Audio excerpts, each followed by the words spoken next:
Welcome back to the Gentleman's Gazette. In today's video, I talk about 22 things I wish I had bought sooner.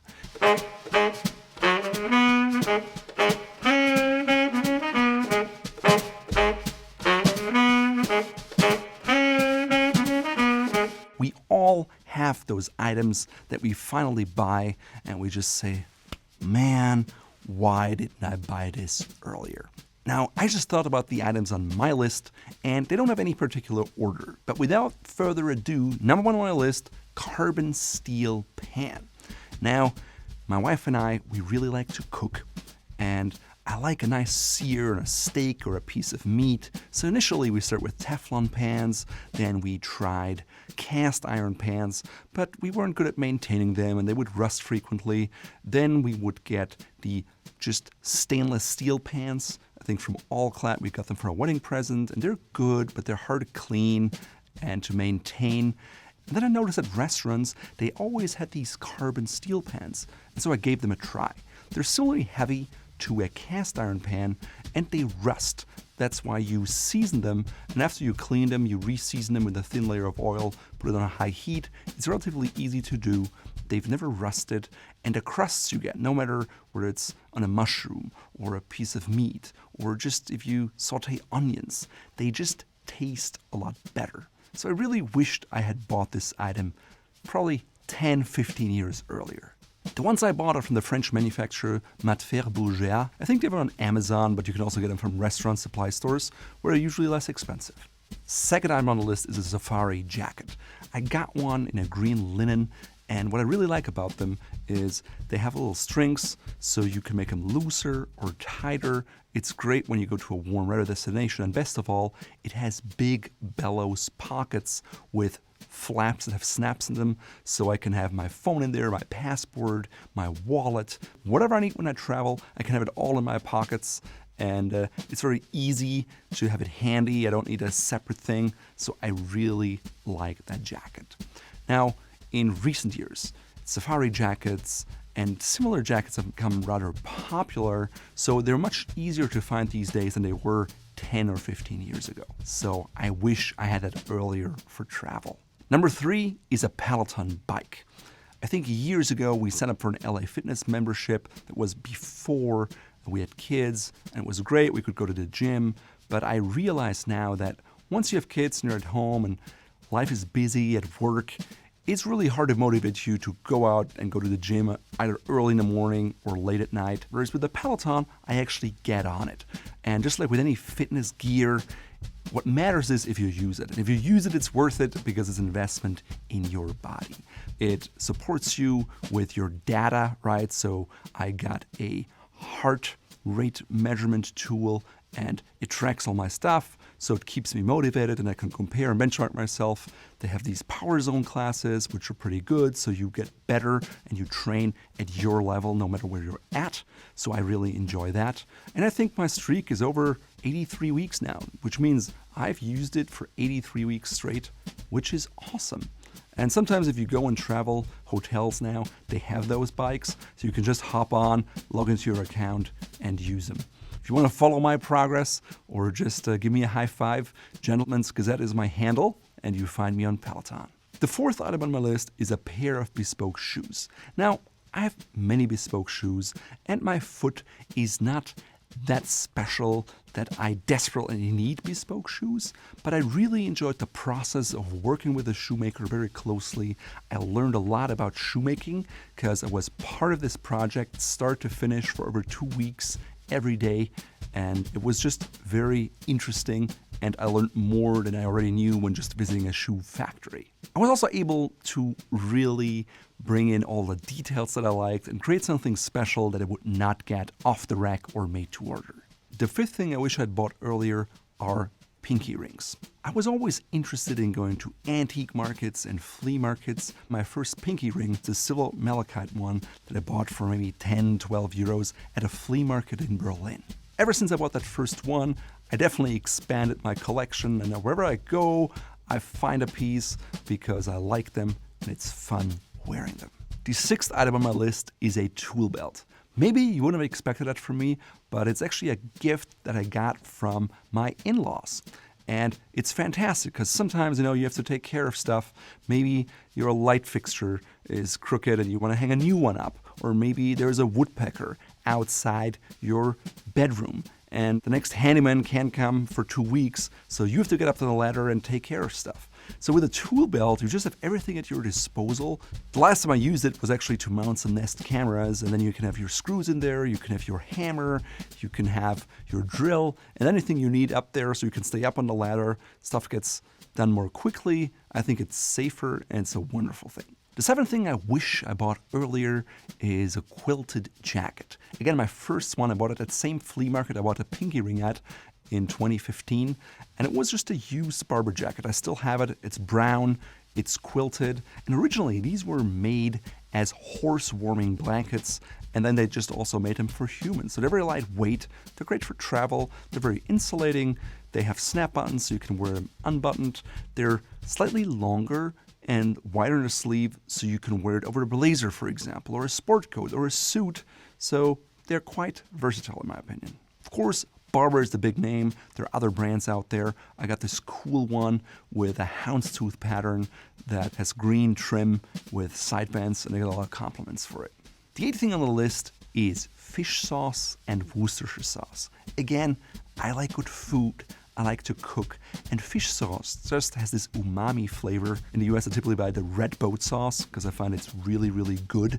Even though it's expensive for fish sauce, it's overall quite inexpensive. It just adds that little something special to your meals, no matter if it's a lasagna or your meatballs or your salad dressing. It really goes with anything. In the same vein, Worcestershire sauce, it also is based on anchovies, just like the fish sauce, but it has elements of vinegar and burnt onions. It's fermented. It has a lot less salt than soy sauce, for example, and you can also use it in many different ways. I sometimes even use it for a steak marinade or a sauce.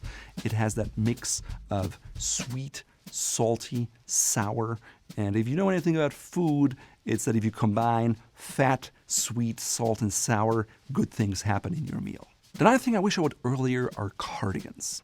Before that, I used to buy a lot of sweaters, but then when you take them off, oftentimes it messes up your hair. Versus with a cardigan, you have the buttons, you can unbutton it, you can take it off completely, and that's an aspect I really enjoy. Sometimes you can also get the sleeveless cardigan vest, so you can wear it underneath a jacket, for example, instead of a vest. It gives you a more casual vibe, and it's just a cool way to dress a jacket down, in my opinion.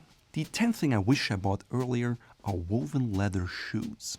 Now by that I don't mean embossed weave patterns, but actually woven leather, and I particularly like them for the warmer months or the summertime because they're more breathable than regular leather shoes. They also have a much more casual flair, so if you want to dress down an ensemble or make it distinctly summery and casual, it's just a really great way to do that. I have a pair of chocolate brown loafers from Scarosso that I like to wear a lot in the summer, and I have a pair of Carmina Chelsea boots in that same woven leather, same color, very versatile, and just great all around. The 11th thing I wish I would earlier was a home with a real fireplace. First, Teresa and I, we lived in a rental apartment. There was no fireplace.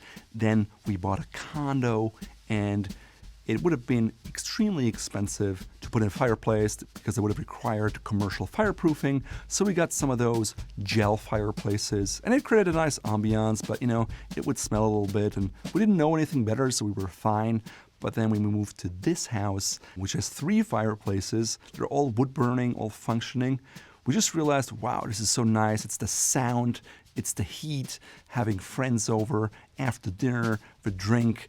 It's just a wonderful experience, especially during the colder months of the year. Personally, I've seen those faux wood-burning fireplaces that are gas-operated. They're old school ones and very new-looking ones. Personally, I like the look of the new ones, but still, it's not the same. Yes, you get the heat. Yes, there's fire, but you don't get the crackling. You don't get that whole aspect of it. I also like, unlike a fire pit outside, it doesn't smell. So you don't sit there and your clothes and your hair smells terribly and everything has to air out afterwards. The 12th thing I wish about earlier is indirect lighting in rooms. Typically in a room, right, you either have a ceiling light fixture or you have some floor lights or maybe table lamps. One thing I really enjoy in this house, and it's something we did right away, was we saw picture rails and we're like, well, it would be great to have LED strips on those picture rails. So the ceiling is white or lighter color and the light shines onto the ceiling. It's this indirect light. It's just very pleasant and it's much better than just a simple ceiling fixture. I feel so much better when I'm in the room, and it's just something I don't want to miss again. Lighting is just so important, and having poor light in the wrong color temperature that's either too cool or too warm or insufficiently lit is just not something that reflects positively on your or anyone's mood. In that same vein, number 13 is Lutron Caseta light switches. Now, there's lots of smart light switches on the market, but sometimes they have to communicate to a remote server, and then if you tip light off, it takes 5 seconds before they actually turn off. With Lutron Caseta, it's different. It all happens here. This is not sponsored or anything. I just bought these light switches. I also bought them for a new office. You can control it from your app. You can turn everything on and off. You have your schedules, your calendars, and if you have more advanced automation, you can even build it in. I'm not that much into those things. I just want to be able to control everything, have lights turn on at the right time, turn off altogether when I go to bed. And it also allows for stuff like motion sensors, for example, or control of your shades. I really appreciate that. And before, we just wouldn't open our shades much. Now, if they're automated on a schedule, it just happens and it's a lot nicer.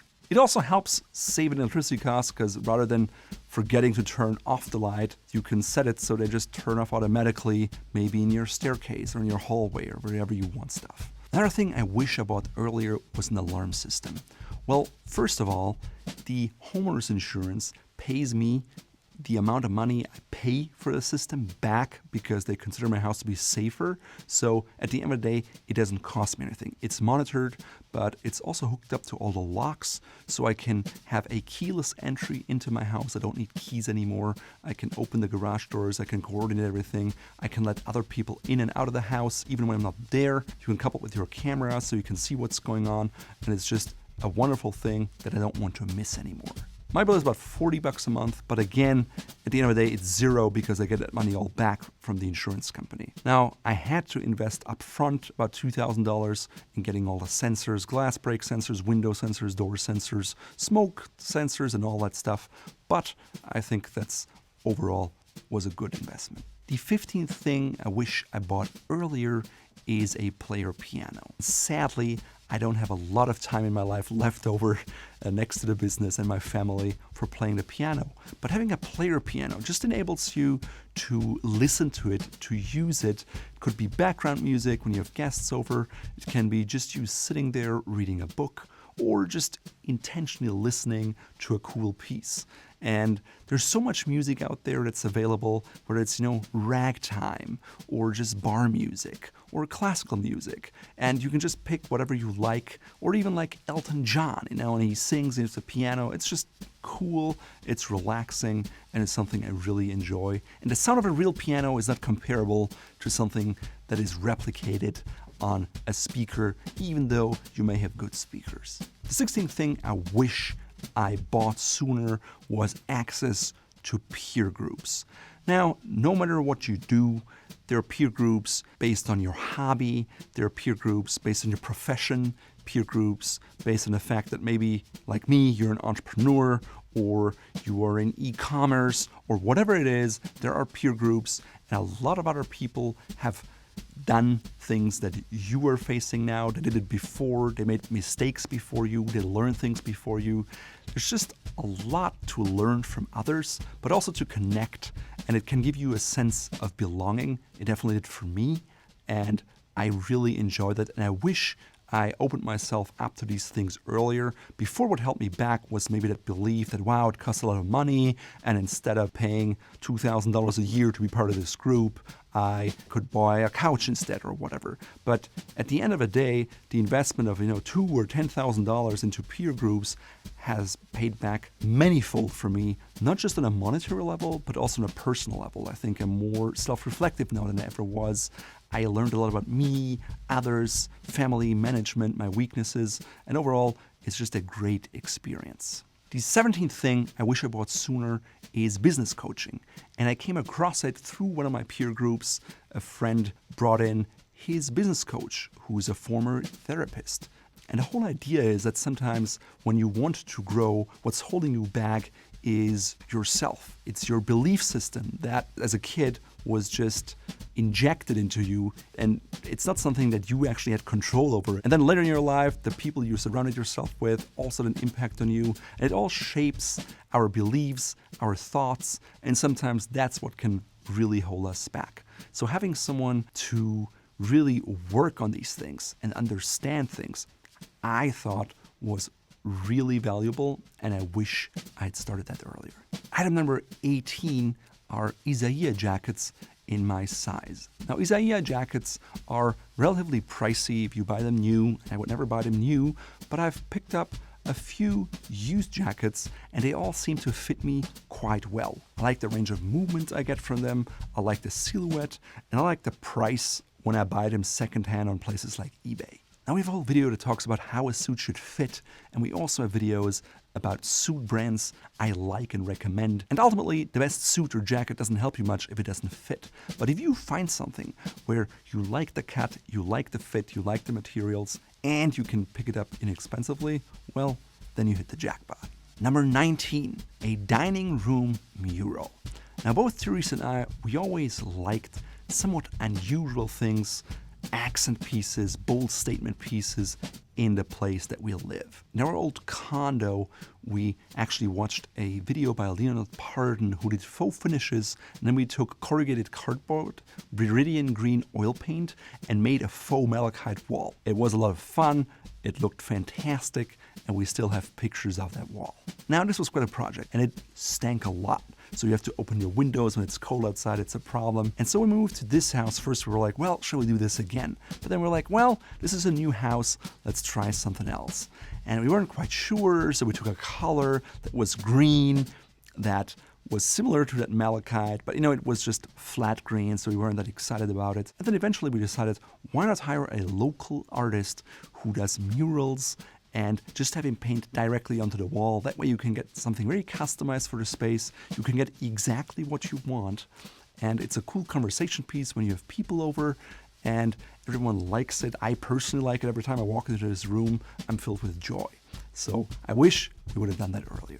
Number 20 on the list is a quality microphone. Originally, I bought a whole lot of video gear from a guy who did it semi-professionally, wanted to get out of it, and I just want to get started and wanted to get something at a great value. Now it worked out, I thought it sounded good, but overall I realized now that once I bought a really quality microphone, how much I was missing out on and how much you were missing out on, and that people just pay a lot of attention to good audio quality. So we'll never make that mistake again. We'll always invest in quality audio gear so you have a good experience watching our stuff. Now, sometimes you realize that you wish you had bought something earlier once you've actually bought it. Now, I have two things on my list that I haven't bought yet. One is Android Auto. Last year, Teresa was involved in an accident. Someone blew a stop sign and she T-boned them, so the car was totaled. So we got a 2017 model year Porsche Cayenne, and it didn't have Android Auto. Now, we rented a car the other day and had Android Auto and was like, wow, I need this. Why haven't I gotten that? Luckily, you can retrofit it, but man, now it has been a few months and I still haven't installed it. And I'm like slapping myself. Because that's really fun to have. Last but not least, item number 22 on the list is a proper closet. Now, as you know from the videos here, I'm really into clothes. I have a lot of accessories, I have a lot of clothes, I have a lot of shoes, a lot of everything. when it comes to men's wardrobe. Now, the problem is I don't have one space where I can keep it all, right? We have a lot of space here in the studio. Some of the things are actually standing right next to me because having your overcoats in a space is really good for audio because it absorbs your sound. I have some wardrobes down in a room, and when we bought the house, it actually had a sitting room and a bedroom right next to each other, and we were like, we don't need an extra sitting room, we need a closet. So we talked to a closet company, and then COVID hit, and they weren't able to do it, so we talked to a different carpenter. He was interested in the project, but then he realized, you know what, you have 9-foot ceilings, my workshop is too small, I can't do it. And so other projects have come up along the way, so hopefully I look forward to tackle that maybe in 2022, and we'll make sure to give you a full tour of what my wardrobe and closet situation looks like before we redo it and then after we redo it, so you can see the transformation. In today's video, I'm wearing an outfit that is based on a navy blue blazer from Isaia. I bought it. It had ugly buttons, so I had these kind of cool pewter buttons put on. I'm wearing it with a blue and white striped shirt. It's rather bold. I'm combining it with a tie, which is a knit tie in mottled light blue from Fort Belvedere, which you can find in our shop. Just like this blue and white linen pocket square with blue dots that picks up the color of the shirt. And then the boutonniere is this kind of mini delphinium in a kind of dark blue with white, which again picks up the color of the shirt and works with a theme. My pants were part of a suit that was made for me, I think, by Tom James, but the jacket was really bad. It made me look like a football player. But the pants I can still wear. They're beltless, have 2 inward-facing pleats. They're in a khaki color, but it's kind of a pinpoint pattern with a light blue window pane, which goes well with my tie. My socks are contrasty and are bold in royal blue and white. They're the two-tone solids from Fort Belvedere, and they work well with my shirt. You can find all Fort Belvedere accessories in our shop, of course. My shoes are a pair of bespoke shoes that I had made because I thought, why not wear them when I talk about them in the video? And then I have this pinky ring, because you know I like pinky rings, which is my latest acquisition. It has this nice tiger's eye and a interesting finish, which is called the Florentine finish. I'm pairing it with a pair of gold cufflinks from Fort Belvedere. They're the monkey fist knot cufflinks, which have become my staple pair of cufflinks because they go with pretty much anything.